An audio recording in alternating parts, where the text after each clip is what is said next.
Okay, सो क्या फ़र्क होता है एक एनिमे और एक मांगा में? वेल देखो, जो मांगा होती है ना उसको यूजुअली ओरिजिनल कॉन्सेप्ट कहा जाता है, ठीक है? यानी कि वो ओरिजिनल होती है। और जो मैक्सिमम एनिमे होते हैं ना वो होते हैं मतलब उस मांगा के एडैप्शन होते हैं, ठीक है? अब देखो मैंने ऐसा क्यों कहा कि मतलब जो मैक्सिमम होती है, बट कुछ मांगास ऐसी होती हैं जो कि नॉवेल से इंस्पायर्ड होती हैं, ठीक है? अब देखो यहाँ पे बात आती है कि एनिमे और मांगा में सबसे बड़ा डिफरेंस आता कहाँ पर है? अब मैं बताता हूँ, देखो जो मांगा होती है ना उसको बनाने के वाले को हम कहते हैं मांगाका। और सबसे ज्यादा फेवरेट मांगाका कौन से हैं?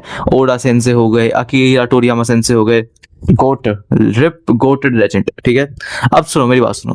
जो मांगाका होते हैं ना उनका काम होता है वो अपने स्टोरी को लिखते हैं, ठीक है? और उनकी जो बुक होती है वो पब्लिश होती है। अब उसके बाद अगर वो फेमस हो जाती है तो बड़े बड़े स्टूडियोज लाइक मापा हो गए एंड जो बाकी स्टूडियोज होते हैं ना वो उसको एनिमेट करते हैं, ठीक है? और एनिमेट करने के बाद ना वो मतलब वो डिस्ट्रीब्यूट होता है, ठीक है? अब यहाँ पे जो सबसे बड़ा सवाल आता है ये कि एनिमे और मांगा में इन डिफरेंस के अलावा कोई और डिफरेंस होता है? लाइक ये तो बहुत ही कॉमन डिफरेंस है, ठीक है?